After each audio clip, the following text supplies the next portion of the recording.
There are three largest religions here in Jerusalem, the Christianity, Judaism, and Islam.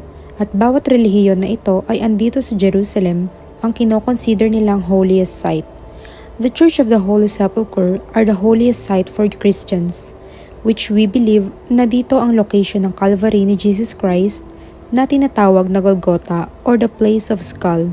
At andito din ang kanyang burial location sa loob ng church na ito sa Edicule kung saan talagang ito ay pinipilahan. Dito na po kami ngayon sa Church of Holy Sepulchre kung saan po living si Jesus Christ.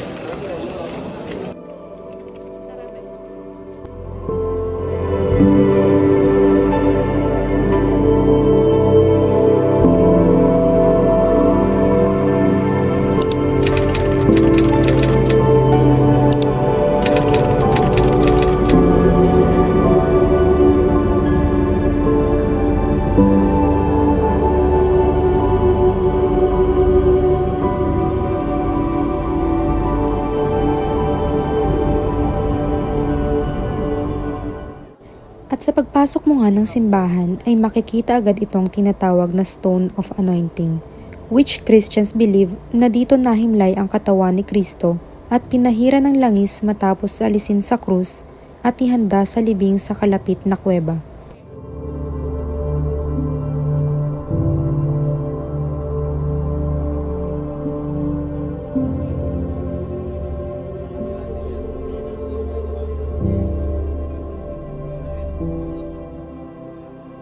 At dito sa kanang bahagi naman ay may hagdan paakyat at ito ang pinaniniwalaang lokasyon ng Cross of Calvary kung saan ipinako ang ating Panginoong Hesus.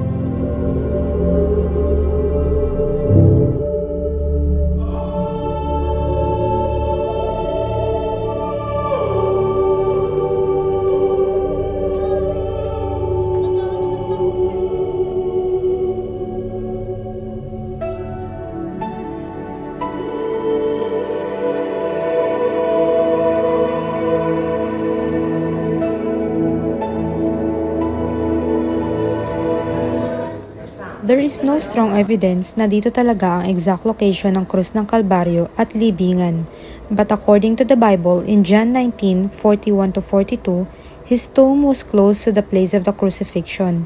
Si Constantine na isang Roman Empire na na-convert as Christian ang unang nagpatayo ng simbahan na ito, na Holy Sepulchre, at pinadala niya ang kaniyang ina na si Saint Helena sa Jerusalem, upang ipahanap ang libingan ni Kristo matapos siyang magkaroon ng pangitain na krus sa kalangitan. At natagpuan ni Saint Helena sa tulong ng 3 obispo sa Jerusalem ang 3 krus malapit sa libingan at ang isang krus na nagpagaling sa mga tao ay ipinagpalagay na tunay na krus na ipinako kay Jesus. Noong 326 CE, iniutos ni Constantine na magtayo ng simbahan dito. Ang lahat ng lupa at kuho ay inalis sa yungib na nagsiwalat ng libingang kuweba na tinabas ng bato at kinilala bilang libingan ni Jesus.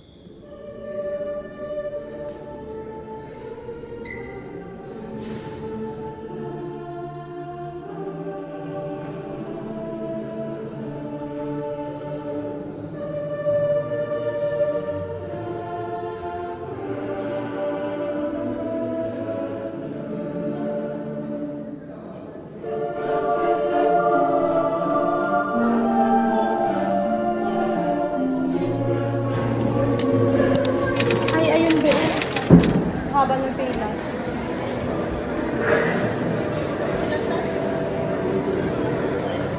Napakahaba po ng pila. Hindi po namin pipila. Pila tayo? Hindi ko di ba gusto mo? Mabilis lang. Ito po ang pila mo. Papunta lang.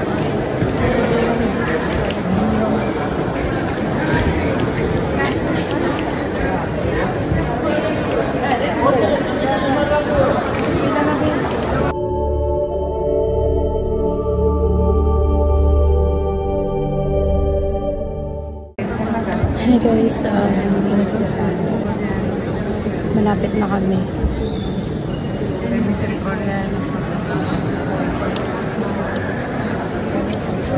Malapit na kami sa katotohanan.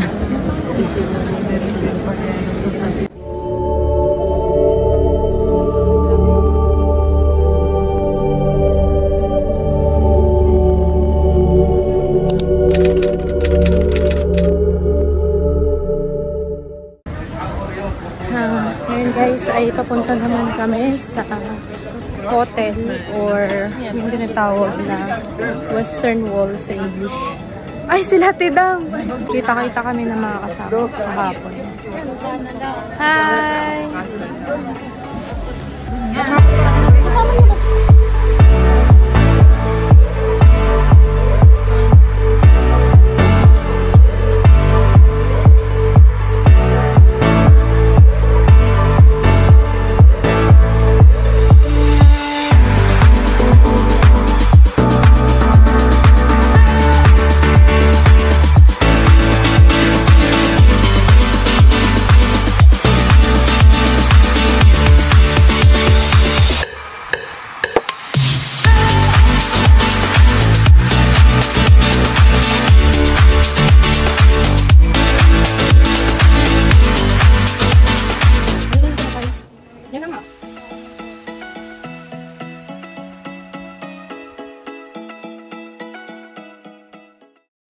Ang bundok na nakikita nyo ay iyan ang Mount of Olives, na tinatawag na the place of ascension, dahil dyan umakyat si Jesus sa kalangitan pagkatapos ng 40 araw ng kaniyang muling pagkabuhay.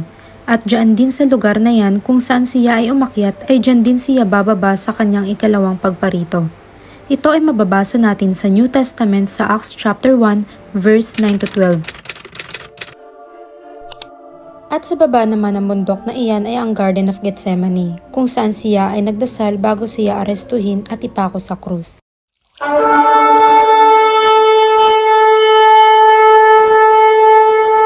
Ang mga nakapalibot naman dyan na kulay puti ay libingan noong unang panahon pa. Ang mga hari noon ay dyan din nakalibing.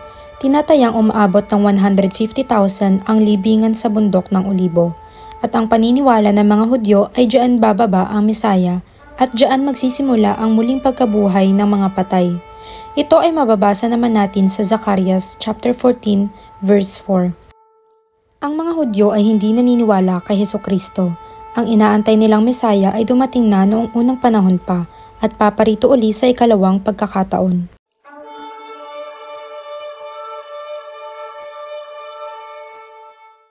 For Judaism or sa mga Hudyo, ang kanilang pinakabanal na lugar ay ang Western Wall or Wailing Wall, Kotel in Hebrew, dahil tanging ang wall na lang na ito ang natira sa Second Temple matapos wasakin ng mga Romano noong 70 CE. Kaya for them ito ay sacred. Dito sila nagdadasal kada Shabbat. Naglalagay sila dyan ng mga prayers sa papel at isinisingit sa pader na yan, which they believe na it will ascend into heaven through Temple Mount. And for Islam ay itong nasa likod ng Wailing Wall na kulay gold. Ito ay tinatawag na Dome of the Rock. Ito ay pangatlo sa kanilang holiest site after Mecca and Medina. Ang paniniwala nila ay yan ang lokasyon kung saan si Muhammad ay nag-ascend into heaven on his night journey.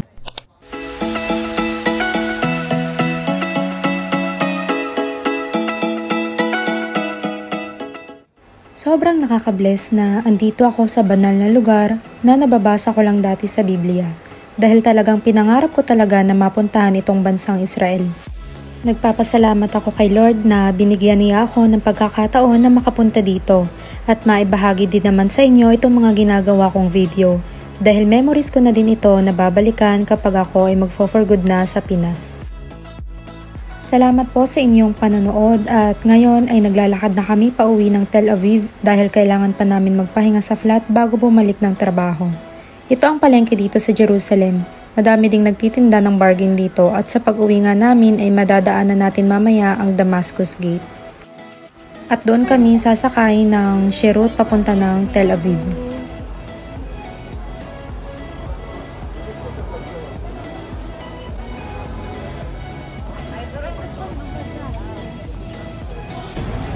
Damascus Gate.